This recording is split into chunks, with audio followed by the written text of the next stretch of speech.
Good morning and welcome to today's special energy seminar. To introduce today's special speaker, please welcome once again the director of the Precourt Institute for Energy and professor of material science and energy science and engineering extraordinaire, William Chua. Thank you. Well, it's my great pleasure to welcome our special seminar speaker today. This is our bonus seminar for the season. And it's a great privilege to welcome Professor Karen Scrivener from EPFL to visit Stanford today. As a fellow material scientist, I deeply appreciate the complexity of chemistry, microstructure, and we're going to hear how that is being applied to one of our most important material for the energy transition, which is concrete. And as many of us can appreciate, the energy transition not only require new materials and new technology, we also need concrete and steel in the ground. Much of it have not been deployed today, and Karen will walk us through some of the not only the details, but also the strategic thinking around what it would take to scale solutions to 8 billion people when it comes to concrete. In addition to her deep scholarly activities as a faculty member at EPFL, she is also a leader on policy, part of the United Nations Council of Engineers on the Energy Transition. And she is also an inventor of the LC3 technology, limestone calcined clay cement, which can potentially save 40% of CO2 emission. So Karen, we're so pleased to have you. Thank you for speaking with us today. We look forward to your talk. Thank you. Okay.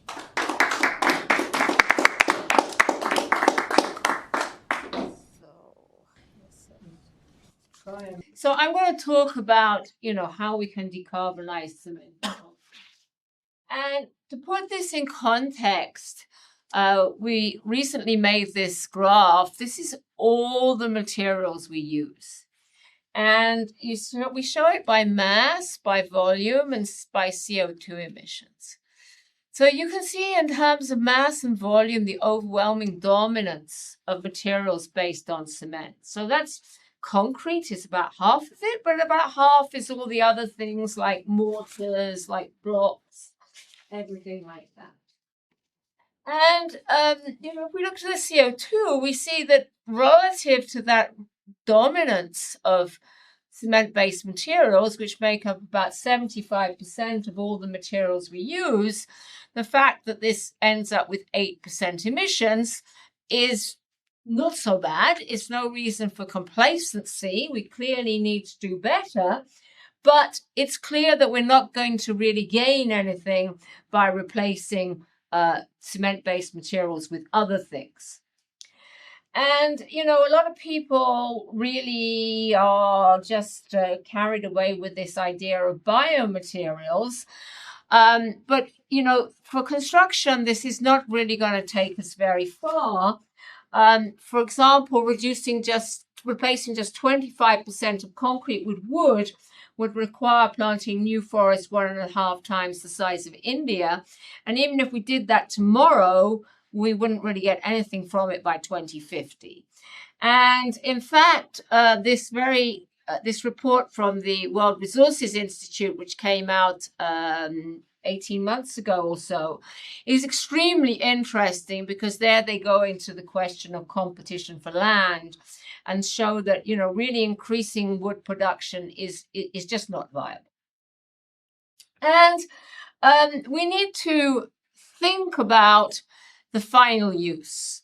So I'll come back to this at the end. We need to have metrics where we look, for example, in a building, what's the overall CO2 per square meter of building? And in this study that was done a couple of years ago, you see that, in fact, we don't really on average see that much variation between the different types of material for construction. What we do see, particularly in this column for concrete, is the huge dispersion.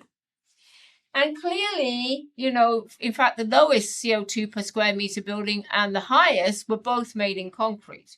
And if we could get more of these high ones down here, then actually we'd have been having a lot more impact than we would thinking we've got to build everything in wood.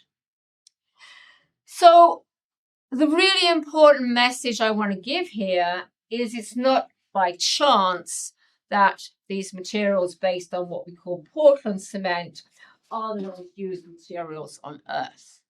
It's a direct consequence of basic chemistry and geology. So this is the composition of the Earth's crust. Just 8 elements make up more than 98% of the Earth's crust. And those 8 elements are oxygen, silicon, aluminium, iron, calcium, sodium, potassium, magnesium, right? So clearly when we're talking about something where we're making this 4 billion tons a year, it's no point exploring what's in that remaining 2%. You know, we hear every day the problems about rare earths, etc., and the high cost and the lack of availability. So we're not going to use these to make cement. And if you even look at, you know, fairly common minerals like copper and zinc, they're about 1,000 times less abundant than these rock-forming minerals.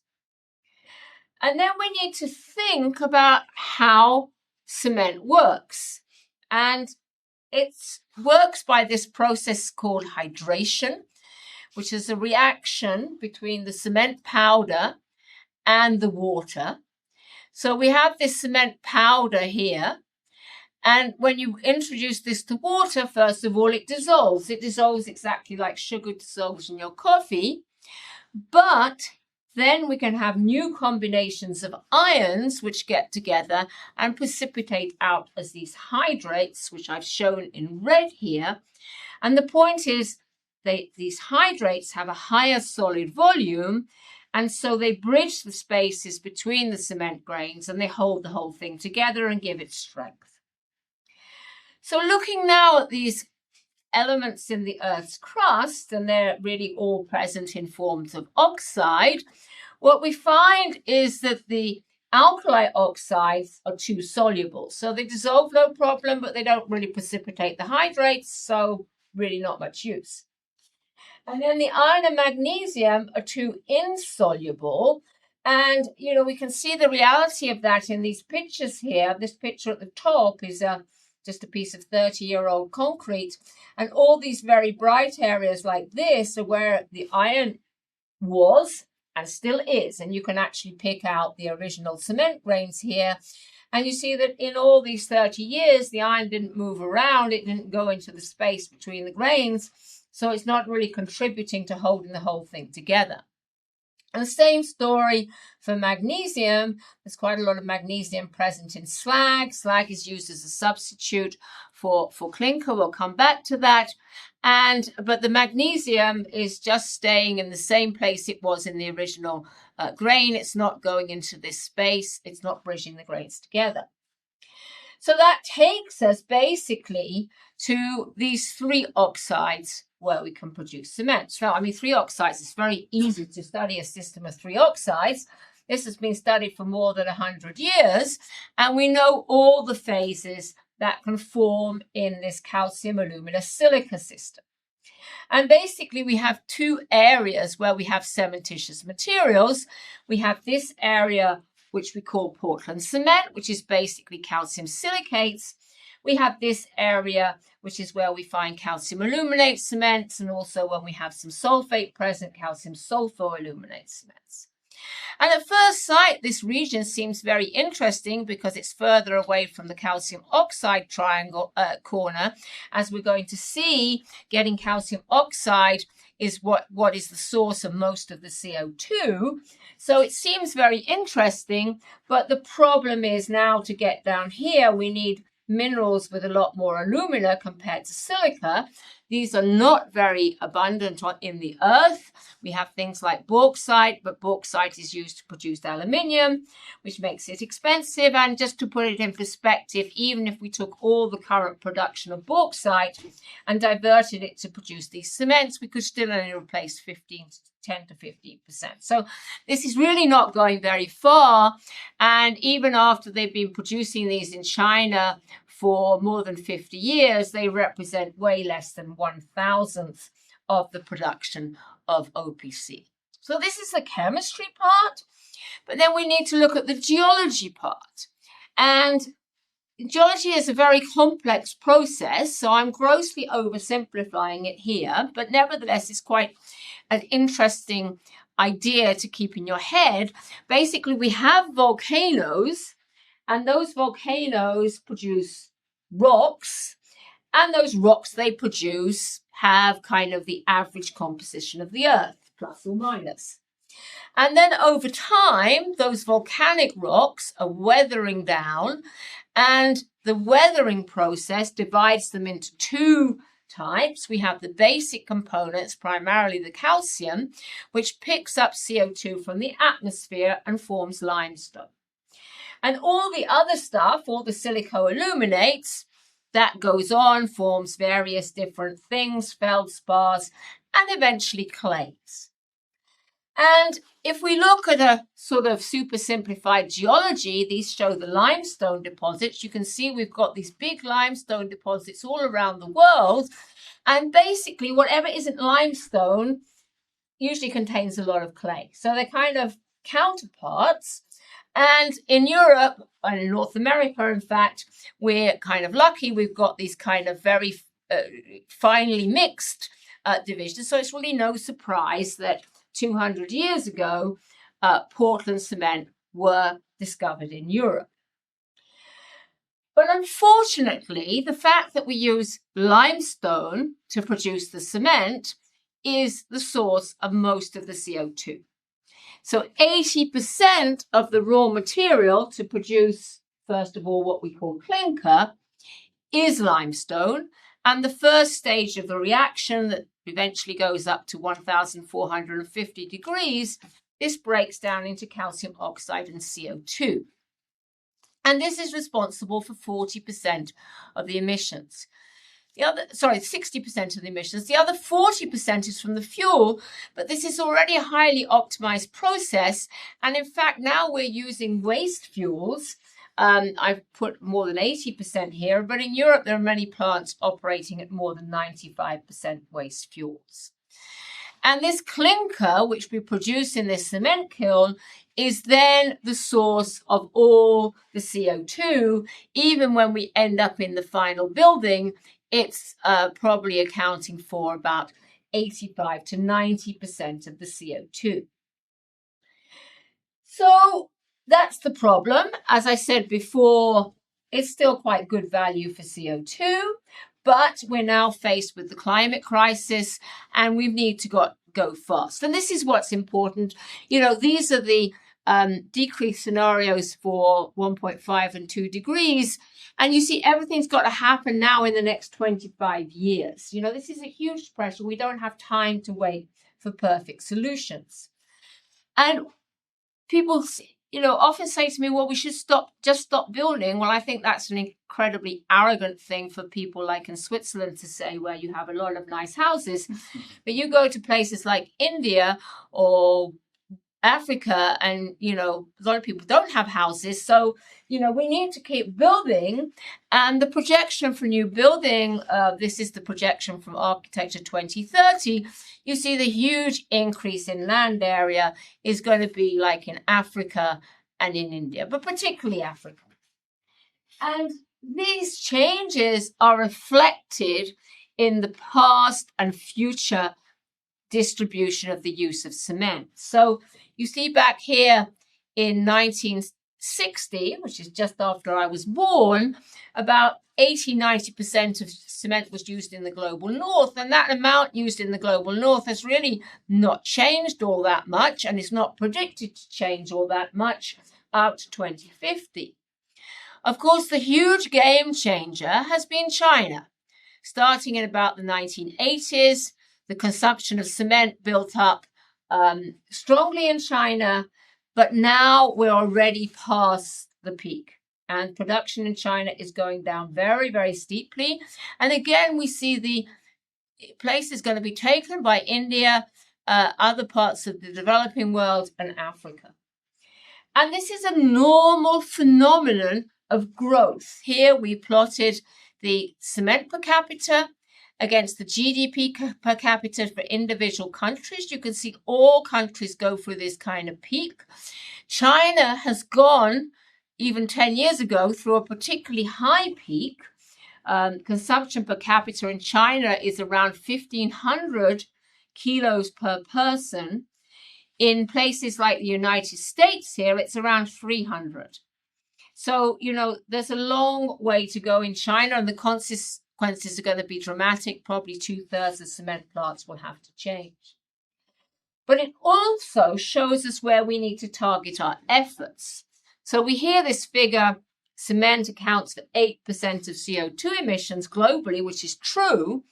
But when you break it down on a per country basis, you see that it varies tremendously. Here in the United States, only about 1.5% of CO2 emissions come from producing cement. So even if you took cement to zero in the US, you would have negligible impact on the US's emissions. If you look at somewhere like Nigeria, on the other hand, you see it's above 16%.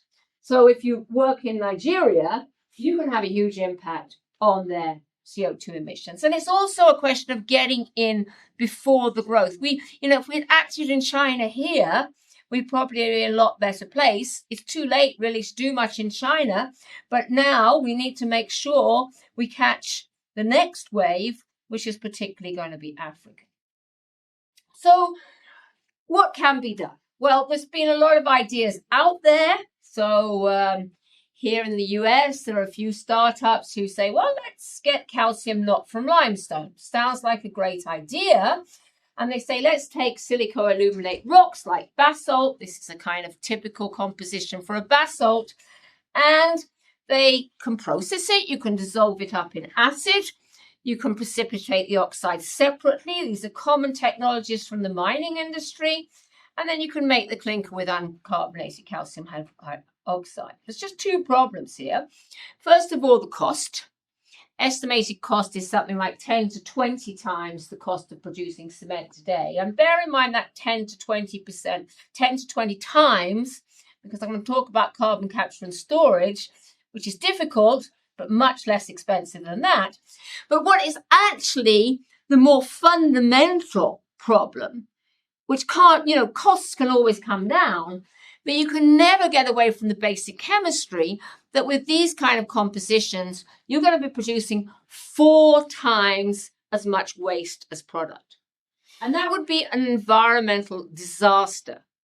If these technologies were producing the 4 billion tons we produce today, we were producing 16 billion tons of waste, solid waste, which would double all the waste in the world.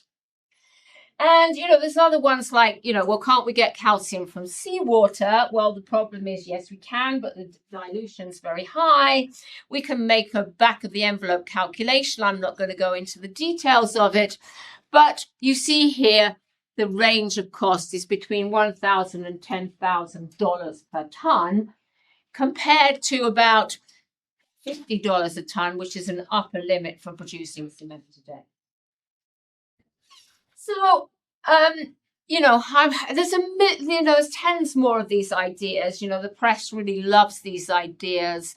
And I've been through them all, and I really can promise you they're either impractical, they're too costly, they won't scale, or will take too long to mature. So that all sounds very negative, but there is good news. Because if we act through the value chain, if we start by reducing CO2 from clinker production, there's been a lot done here with efficient plants, waste fuels. Then we reduce the clinker in cement. That's what I'm going to talk about because that's where LC3 comes in. But then we can go on and look at reducing cement in concrete, reducing concrete in the building, and eventually recycling. If we just take these three things in the middle, clinker and cement, cement in concrete and concrete in buildings, there's been several publications that show that with just those three strategies, you can reduce between 70 and 80% of emissions today with existing technologies. And this I show here. So we've got this kind of cascade. This is where we need to go in terms of reducing CO2 emissions. And on this axis, I've put schematically the cost. So you see these levers here can all be implemented at low or even negative costs. You can even save money. That's where you can go to get like 70, 80% of emissions reduction. And then you're going to have some gap. At the minute, most people say we need to fill that gap with carbon capture and storage. But this has a very high cost. This would increase the cost of clinker by between 2 and 4 times. But of course, 2 to 4 times is a lot less than 20 to 1,000 times, as we've seen in some of these other hype technologies. So the most easy to implement is this one in the middle, saving clinker in the cement. And this is basically the idea of substitution. So, 50 years ago or 10 years ago in the US, most cement was just a mixture of clinker and gypsum ground up to give you cement. And increasingly, people have been using substitute materials, they call supplementary cementitious materials. And prime have been fly ash which comes from burning coal to produce electricity, number one source of CO2 emissions, slag, which is a byproduct of iron production in a blast furnace. They've also been using a lot of limestone, and what's really new on this scene is the possibility to use calcined clays. Now, why are calcined clays so interesting? Because the amounts of these traditional materials like slag and fly ash is really rather limited compared to our demand of Portland cement. So there's a lot of people saying, oh, we can produce very low carbon concrete with 70% slag. Yes, you can. But worldwide, we have about 10% slag compared to cement. So, and it's almost all used in cement and concrete already. So if you're just taking it out of one project to put in another project.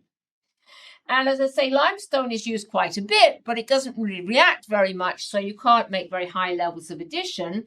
And if you just really look at what's available on Earth, you see that clays we can calcine and activate are really the only material we can produce on the scales we need. So this led us to this idea we call LC3, limestone calcined clay cements, when we were supported very fortunately for about 10 years by the Swiss agency, which is for development and cooperation, which is basically Swiss government. And now much of our funding comes from climate work. So LC3, the idea is really quite simple. We replace half, or we actually can replace even more than half of the clinker, which is where the CO2 is coming from, with a combination of calcined clay and limestone. And at this substitution level of 50%, we have same strength development, even better at critical times like 28 days, which is what people specify on. And some properties can be drastically improved, like we have much better resistance to chloride penetration, which causes problems when you're near the sea, and much better resistance to what's called alkali silica reaction. And why can we get these high levels of substitution? Because we have to have clays which contain some of this mineral kaolin. When you heat kaolin up to between 700 and 850 degrees, the structure becomes disrupted, and both the silicate component and the aluminate component can react. The silicate component forms what's called calcium silicate hydrates, which is the main hydrate phase, and the alumina then reacts with the limestone to fill what are called carboaluminates. We can see them in this X-ray pattern here. They are actually present already in the cements today. We just have somewhat more of them. And that's a very important point. The basic chemistry of LC3 cements is the same as the cements we're already using today. So we can be really confident that they are going to last 100, 200 years and even more. And we also know what are all the degradation processes that can be important, how to test for them. So the first question we asked ourselves was what kind of clays are suitable. We realized we need this mineral kaolinite, which is a 1-to-1 clay, as opposed to the other clays, which are 2-to-1. And we collected, now we have upwards of 100 clays from all around the world. And here we plot the compressive strength development against the calcined clay, the calcined kaolinite content. And you see there's a very, very good correlation between the two.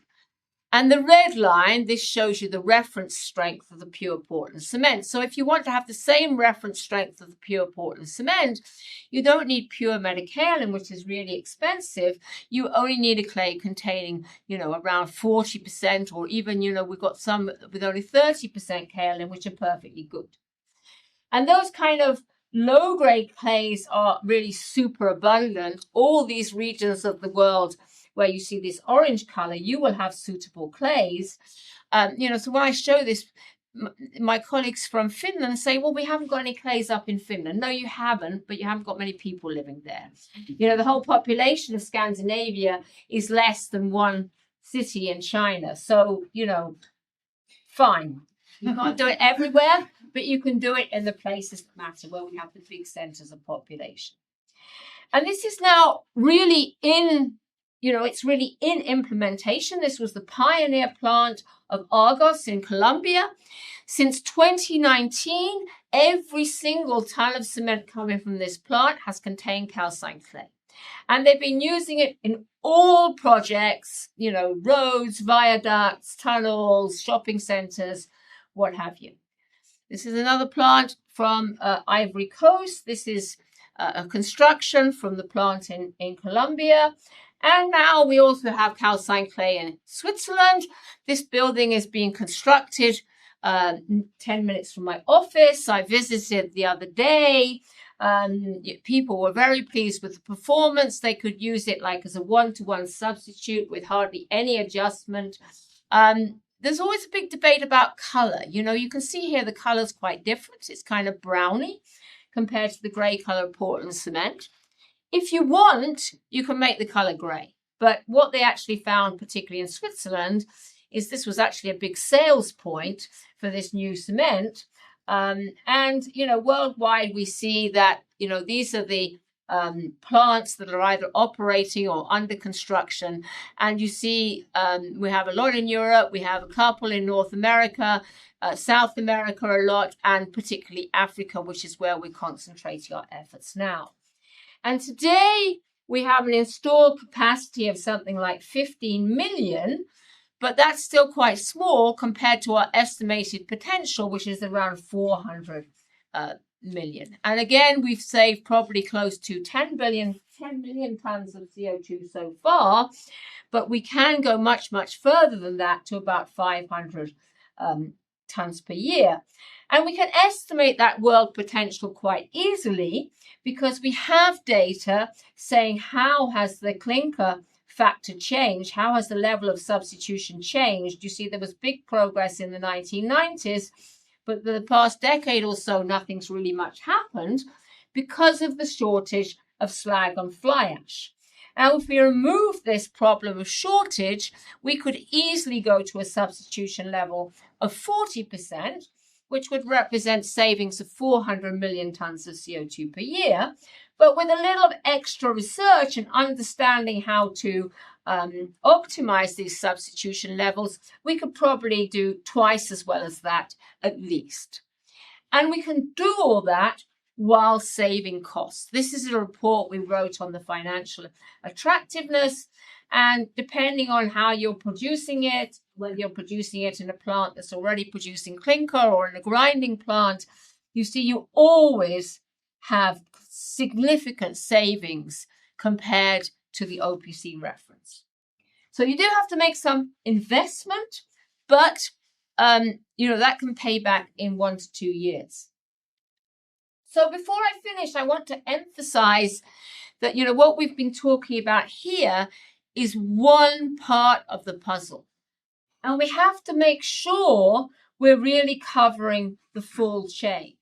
So if we look, for example, at reducing cement in concrete, we have a fair number of studies which have shown the huge dispersion in cement contents for the same performance. So this concrete up here contains like 3 or 4 times as much cement as this one down here for the same performance. And one way we can improve that efficiency is by moving from site mixing to things like ready mix.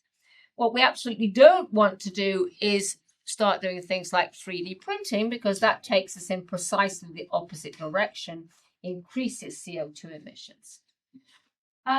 So, we have these solutions. We have at the cement level LC3. At the concrete level, we can do simple things like aggregate grading, use admixtures. Sorry, I'm going the wrong way. We have obstacles. The main obstacle is people don't want to change anything. You have a cement plant, you're producing 10,000 tons of clinker a day. You don't want to look left or right. You don't want to shut down that plant, which is operating 24 hours a day, 7 days a week, 320 days a year, to do anything new. That's really the main obstacle. Then they say, well, we can't find the clays. And that's often an excuse because they don't want to bother doing anything. You need some investment, but we can solve that. And it's lack of awareness. You have to go to these countries. We're talking about developing countries where the capacity demand is increasing. That's where we've got to focus our efforts. And at the concrete level, again, it's the same story. We've always done it like that. Sometimes we have minimum cement contents. What in fact we found here in this simple study we did at EPFL, we could reduce the cement content from 375, which is typical, to 250 just by putting in a bit more admixture. And in fact, the compressive strength goes up. And at the structural level, it all works together. The problem is an engineer's time costs more than extra concrete. We have a paranoia about safety, which leads to over-design. We have codes which have incredibly large safety margins, but people are still saying, I've got to do even better than the code. And it's difficult to calculate and compare possibilities. But we also have kind of madness. This picture is from Toronto in Canada. It's a very simple building, but actually you see nothing's really lining up. And the consequence of nothing lining up means that they have to put in this huge, great slab of concrete there, which is totally unnecessary if they rethought their design at the beginning. And cantilevers, that's another huge waste of CO2. So we need tools like this. This is a calculator developed by one of my former students who's now at University of Cambridge, which in a few minutes can give you a rough estimation of a lot of different design possibilities with a lot of different materials. And the important message here is just to see that from the lowest CO2 per square meter to the highest, you've got a factor of 2 just in the design. So this comes back to the graph I showed earlier. We need good metrics. This is also where we're working very much at EPFL. We formed this global building data initiative to simplify calculation of CO2 in buildings. And, we need to, overall, we need to stop thinking there are these miracle solutions. We need to stop wasting time, effort, and money on things that are unscalable, even of dubious honesty. And we need to get all the different parts of the industry working together. So this is where we've formed what we call the Globe Consensus, which is coming out of these professional societies here. So I just want to finish with a little example from our current work, Africa Brick by Brick. Well, why are bricks so interesting? Because this is a picture I took in Cairo. Just look around at these buildings. The dominant building type is these concrete frames infilled with bricks. And a lot of these bricks, this is a picture from Tanzania, are produced like this. This is a horror story. This is a local brick production. You see they're firing them in these very rudimentary kilns with huge CO2 emissions, also huge particulate emissions. They're using the topsoil, which is taking away from agricultural production.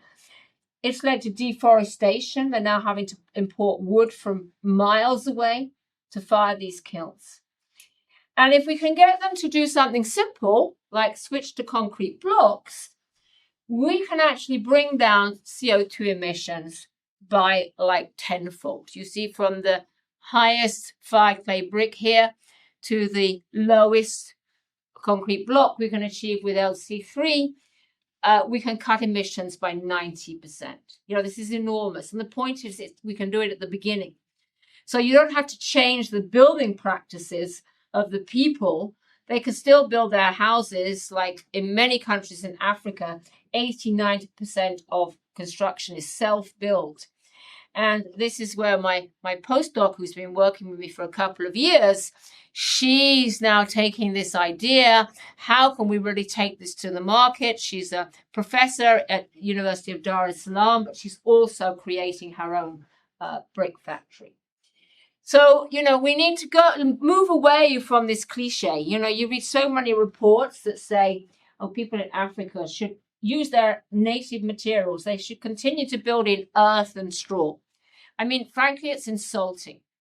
Do you want to live in that kind of thing? Well, if you do, that's fine. I've got no argument with that.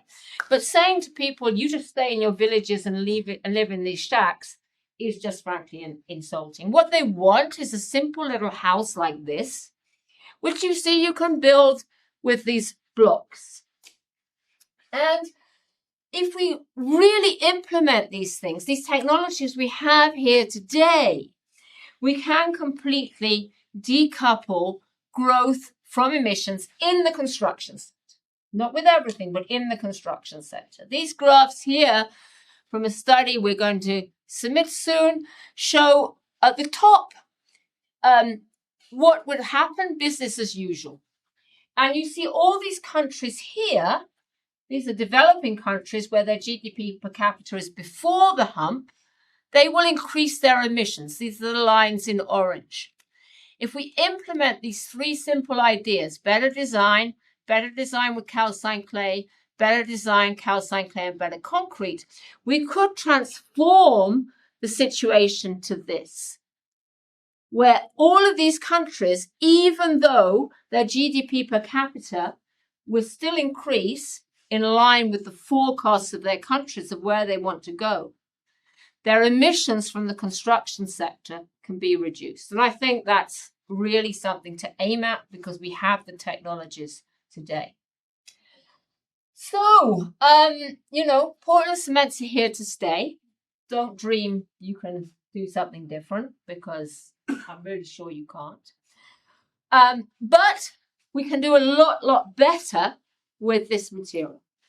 We can do a lot better at these different levels. At the cement level, we can increase the levels of substitution by using calcined clay. At the concrete level, we can minimize the cement content in quite simple ways. And at the structural level, we can also improve this.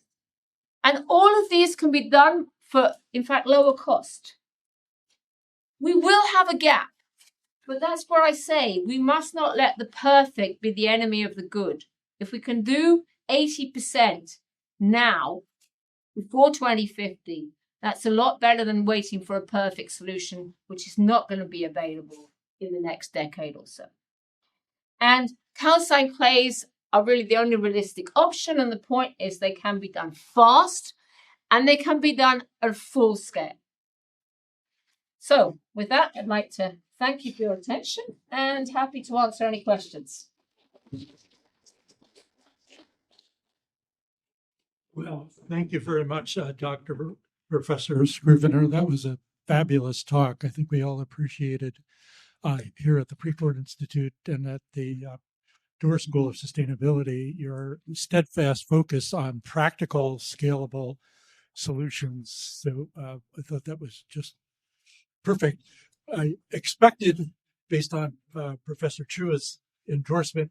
You would be broad and systems oriented, but I think you've exceeded my expectations. I saw from chemistry and geology scaling up to business considerations, marketing, consumer acceptance, the difference between developing countries. So that was just wonderful. I'm sure we have some great questions in this small in finals week in room audience. So let's open it up for questions at this point.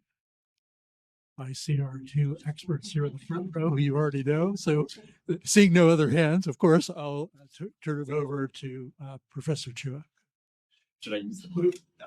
Oh, just in case. It probably... The voice lift is on. I think you're good. Thanks.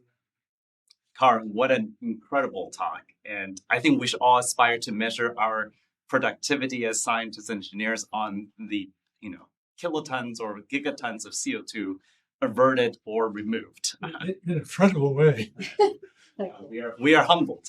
I think you highlighted the importance for any solutions to really happen. It has to be preferably better, faster, and cheaper.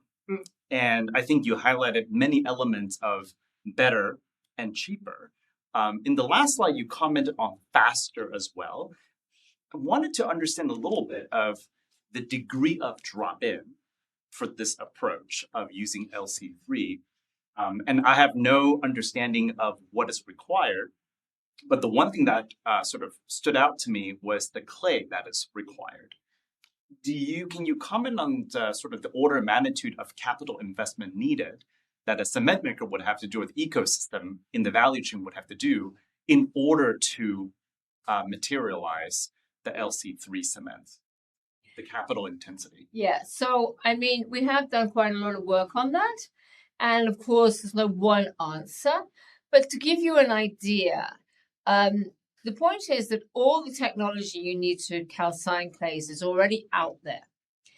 And the cheapest way of doing it is to convert an existing cement kiln. Well, if you're using a cement kiln, you don't want to convert it, but many manufacturers have built brand new state-of-the-art kilns, and then they have a smaller one sitting unused by the side because there's no point moving it. And those can be converted typically for a cost of under $10 million. So 10 million is kind of nothing in this industry. So 10 million per how many kilotons of cement? With a kiln conversion, you can probably go up to a few 100,000 tons per year. And you can also then start with a brand new plant. So we have a brand new plant, which is just commissioning in Oman, which is a 100,000 tons per year plant, which is also constructed for under $10 million.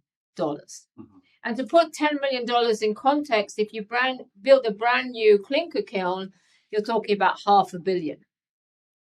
So you're talking about 1/50th. And that's at the tens of kiloton per annum scale. Yeah. But if you compare it like for like, so if you want to increase capacity by adding a clay calciner compared to adding a clinker kiln, the difference in cost is somewhere around 5. So you can do it for 1/5 of the cost by installing calcined clay, of putting in a new clinker line, and of course you've got all the benefits of CO2 reduction. And that is a retrofit of the rotary kiln? Well, you can do a retrofit or you can do a new installation. All these possibilities are out there. And how about the supply chain for the clay? Well, if you're lucky, you've got the clay on your doorstep. Because I said at the beginning, 80% of the raw material to produce clinker is limestone. The other 20% is clay. Now, there are slight differences in the ideal clay you want for clinker and you want for calcined clay, but they're not that much different. And quite often in the same place, you've got the two side by side, and a good geologist can work it all out for you. And do you need new capital investment on the extraction side to recover the clay? Yeah, that's minimally trivial, because it's all just surface extraction.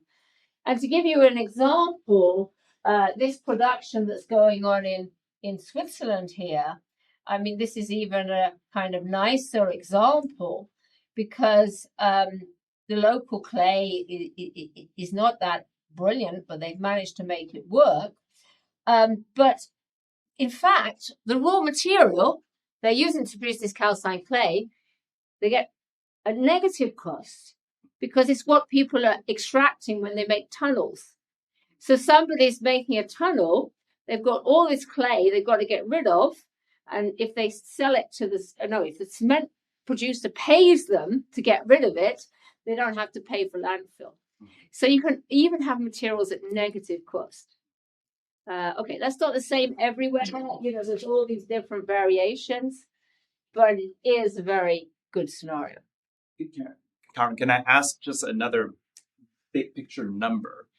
So if we were to implement this LC3 technology at scale, so say a complete replacement of the current infrastructure, do you have a sense of the capital investment required in totality? And also based on this saving that you're seeing, what will be the return on investment? So total replacement of the concrete. Return on investment is something like 1 to 3 years. Mm-hmm. You're talking about an investment, oh my gosh, about 10 million for, I'd say 10 million for 100,000 tons. So if you multiply that up, we're talking about a potential 400 million tons. You can multiply it up. You are quite a large figure overall, but the point is that's distributed between 100 companies or so. Sorry, you said it was 10 million per... Say 10 million for 100,000 tons. So 100 kilotons. Yeah, 100 kilotons. And then the total number is 400 The million. potential is 400. So you multiply it up. So it's going to be a few billion. So 4,000 times. So that's 40 billion. That's 40 billion. Yeah, it's not that huge. I mean, most of these things we're talking about in the transition, we're talking in trillions. 40 billion over the next 10 years is comparatively modest. And then you're talking about each individual company doing. And the global CO2 saving would be what I say about around 400 million tons of CO2 per year. So that's like over 1% of emissions.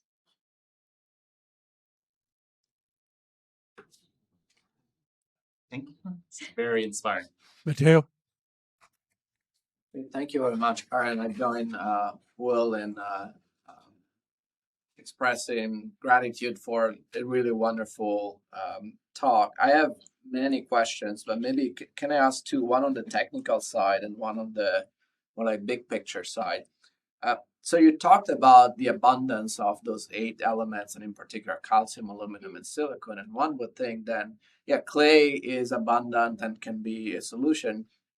Imagine, given the vast different geological environments around the planet, that there must be other materials as well. Or are there that could, at this point, maybe unveil a regional sort of like speciation of cement that is based on what's available? Not really, because you always come back to clays. You go through this weathering progression, and you go through a lot of things that are basically inert. Quartz is inert, feldspars maybe a little bit, but not much. But then the natural weathering process breaks those feldspars down into clays, and then you just have to put a little bit of heat to activate them because they have this layer structure. So it really is very fundamental. And you actually find that because it's this really widespread process, many wastes from other mining operations actually contain clays.